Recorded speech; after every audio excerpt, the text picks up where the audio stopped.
नमस्कार, मैं हूं अंकुर और आप देख रहे हैं सत्य हिंदी बुलेटिन। एक नजर डाल लेते हैं अब तक की खबरों पर। देश में आगामी लोकसभा चुनाव के लिए बिहार के मुख्यमंत्री नीतीश कुमार ने एक बार फिर विपक्ष को एकजुट करने के लिए कांग्रेस को लेकर बड़ा बयान दिया है। नीतीश कुमार ने कहा कि अगर हम सब एकजुट हो जाते हैं तो बीजेपी को 100 से नीचे समेट देंगे।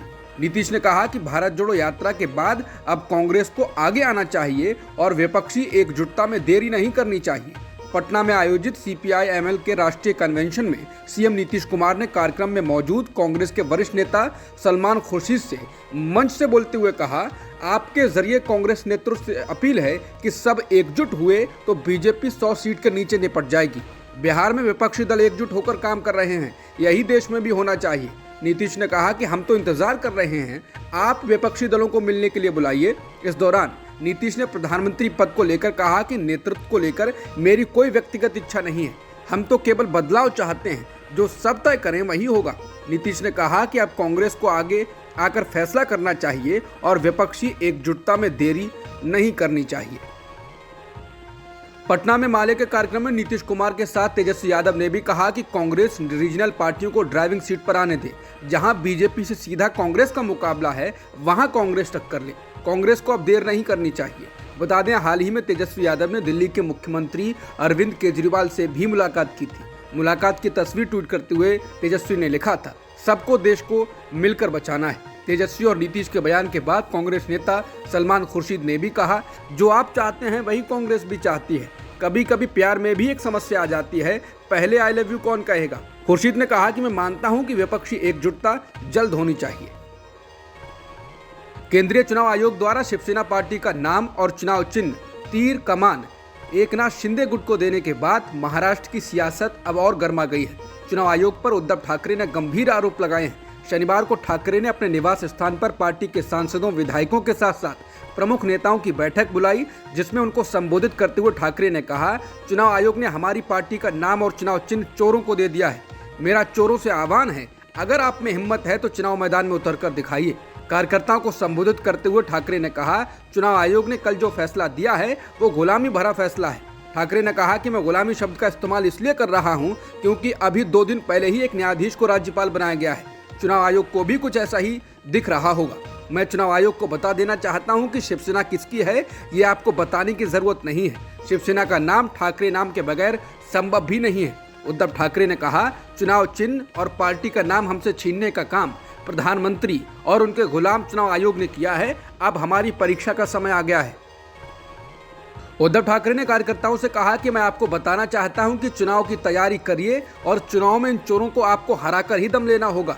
उद्धव ठाकरे ने अपने भाषण के आखिर में कहा, इतनी भीड़ को देखते हुए मैं आप सभी से सड़क पर मिलने आया हूं और आपसे कहता हूं कि मैं शुरू से आपके कंधे से कंधा मिलाकर चल रहा हूं।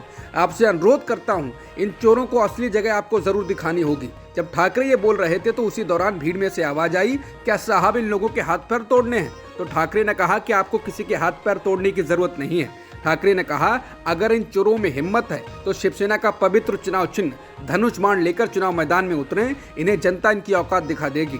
रावण ने भी धनुष बाण तोड़ने का प्रयास किया था और आखिरकार उसका क्या हुआ ये हम सभी को मालूम है। मुझे ऐसा लगता है कि एक चोर और चोरों का मालिक हमारे पवित्र धनुष बाण को छीनने का हर संभव प्रयास कर रहे हैं। मैं आपको एक बात बताना चाहता हूँ कि मेरी ताकत आप सभी हैं और आप सभी उन सभी को जमीन में दफनाने का काम करेंगे। एनसीपी के प्रमुख शरद पवार ने शिवसेना पर चुनाव आयोग के फैसले पर कहा कि इसका कोई बड़ा प्रभाव उद्धव की पार्टी पर नहीं पड़ेगा। उन्होंने इस बात पर भी जोर दिया कि लोग उद्धव की पार्टी के नए चिन्ह को स्वीकार करेंगे। एनसीपी प्रमुख ने ठाकरे से चुनाव आयोग के फैसले को स्वीकार करने और नया चुनाव चिन्ह लेने को कहा है। पवार ने कहा, ये चुनाव आयोग का फैसला है, एक बार फैसला हो जाने के बाद कोई चर्चा नहीं हो सकती। इसे स्वीकार करें और नया चुनाव चिन्ह लें। इसका कोई बड़ा असर नहीं होने वाला है क्योंकि लोग नया चुनाव चिन्ह स्वीकार कर लेंगे। ये अगले 15 से 30 दिनों तक चर्चा में रहेगा, बस इतना ही। इसके बाद सब भूल जाएंगे। उन्होंने कांग्रेस के अपने सिंबल 2 बैलों की जोड़ी के हाथ में बदलने की याद दिलाई। पवार ने कहा कि मुझे याद है कि इंदिरा गांधी को भी इस स्थिति का सामना करना पड़ा था। कांग्रेस के पास 2 बैलों की जोड़ी का चुनाव चिन्ह था, बाद में उन्होंने इसे खो दिया और हाथ को एक नया प्रतीक के रूप में अपनाया। लोगों ने इसे स्वीकार कर लिया। इसी तरह लोग उद्धव ठाकरे गुट के नए प्रतीक को भी स्वीकार करेंगे। हालांकि उद्धव ठाकरे ने चुनाव आयोग के फैसले को लोकतंत्र के लिए बेहद खतरनाक बताया है और कहा कि वो इस फैसले को सुप्रीम कोर्ट में चुनौती देंगे।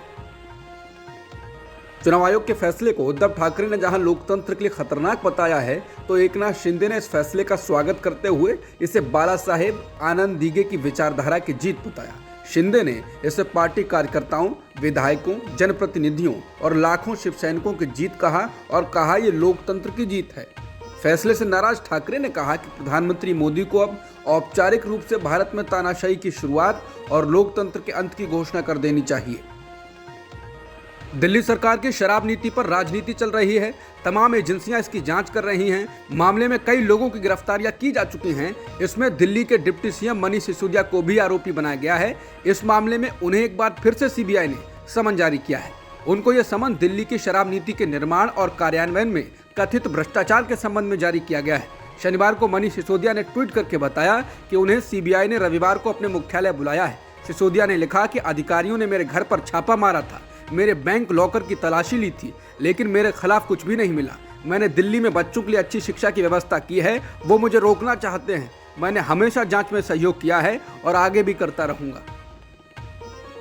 समाजवादी पार्टी के नेता अब्दुल्ला आजम खान का नाम रामपुर विधानसभा क्षेत्र की मतदाता सूची से भी हटा दिया गया है। अब्दुल्ला आजम खान को बुधवार को यूपी विधानसभा के सदस्य के रूप में अयोग्य घोषित कर दिया गया था, क्योंकि एक अदालत ने उन्हें 15 साल पुराने एक मामले में 2 साल की कैद की सजा सुनाई थी। एक चुनाव अधिकारी ने अब्दुल्ला का नाम मतदाता सूची से हटाने की पुष्टि की है। पीटीआई के मुताबिक चुनाव अधिकारी ने बयान में कहा कि रामपुर विधानसभा क्षेत्र के निर्वाचक पंजीकरण अधिकारी ने रामपुर से बीजेपी विधायक आकाश सक्सेना द्वारा मतदाता सूची से अब्दुल्ला आजम खान का नाम हटाने की मांग के बाद ये फैसला किया है। अमेरिका के दिग्गज कारोबारी जॉर्ज सोरोस के भारत के प्रधानमंत्री मोदी पर दिए बयानों की भारतीय विदेश मंत्री एस जयशंकर ने जमकर आलोचना की है। विदेश मंत्री एस जयशंकर ने कहा, सोरोस मानते हैं कि भारत एक लोकतांत्रिक देश है, लेकिन प्रधानमंत्री लोकतांत्रिक नहीं है। कुछ समय पहले ही उन्होंने हम पर आरोप लगाया था कि हम करोड़ों मुस्लिमों की नागरिकता छीनने की कोशिश कर रहे हैं, जो कि जाहिर तौर पर नहीं हुआ है। मैं कह सकता हूं कि मिस्टर सोरोस एक बुजुर्ग, अमीर और राय रखने वाले व्यक्ति हैं, जो कि अभी भी न्यूयॉर्क में बैठे हैं और सोचते हैं कि उनके विचारों से फैसला होना चाहिए कि पूरी दुनिया कैसे चलेगी। ऐसे लोग असल में नैरेटिव गढ़ने में पैसा खर्च करते हैं। जयशंकर ने कहा कि उन जैसे लोग अपनी पसंद के लोगों के जीतने पर चुनाव को अच्छा बताते हैं और दूसरा नतीजा आने पर कहेंगे ये खामियों वाला लोकतंत्र है। और मजे की बात यह है, ये सब खुले समाज का समर्थन करने का दिखावा करके किया जाता है। बता दें, अरबपति निवेशक जॉर्ज सोरोस ने कहा था कि गौतम अडानी के कारोबारी साम्राज्य में मची उथल पुथल से शेयर बाजार में बिकवाली आई है और इससे निवेश के अवसर के रूप में भारत में विश्वास हिला है।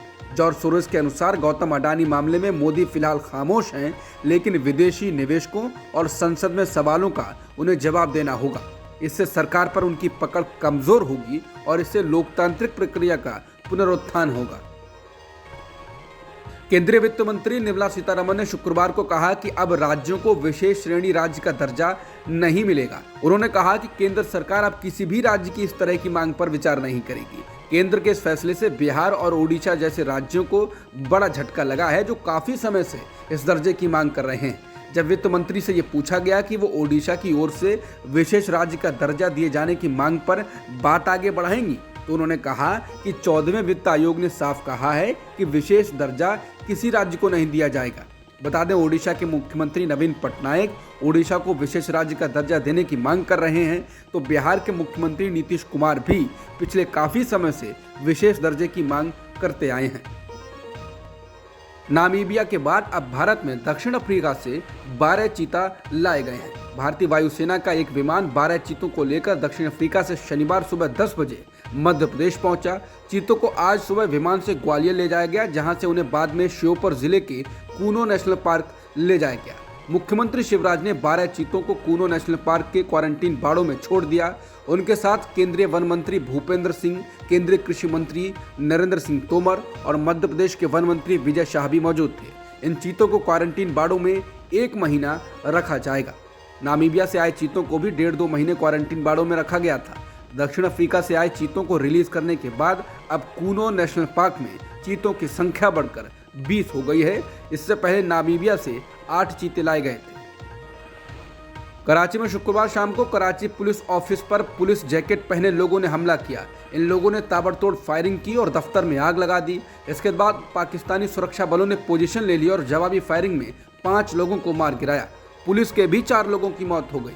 इस हमले में 19 लोग जख्मी हुए हैं। केपीओ में कराची एरिया के आईजी और उनका स्टाफ बैठता है। हालांकि तहरीक-ए-तालिबान पाकिस्तान ने इस हमले की जिम्मेदारी ली, लेकिन सिंध के मुख्यमंत्री मुराद अली शाह ने डॉन अखबार से कहा, मैं चाहता हूं कि हमले के पीछे साजिशकर्ताओं को गिरफ्तार किया जाए।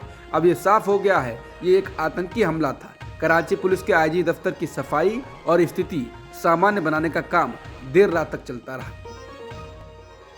भारत और ऑस्ट्रेलिया के बीच जारी टेस्ट सीरीज के दूसरे टेस्ट मैच के दूसरे दिन का खेल खत्म हो गया। ऑस्ट्रेलिया ने अपनी दूसरी पारी में 1 विकेट खोकर 61 रन बनाए हैं और भारत पर 62 रनों की बढ़त ले ली है। ट्रेविस हेड 39 और मानस लाबुशेन 16 रन बनाकर नाबाद रहे हैं। इससे पहले ऑस्ट्रेलिया ने पहली पारी में 263 रन बनाए थे, तो जवाब में भारत की टीम भी 262 रन ही बना सकी। अब तक की खबरों में इतना ही। बाकी खबरों के लिए बने रह सकते हैं आप सत्य हिंदी के साथ। नमस्कार।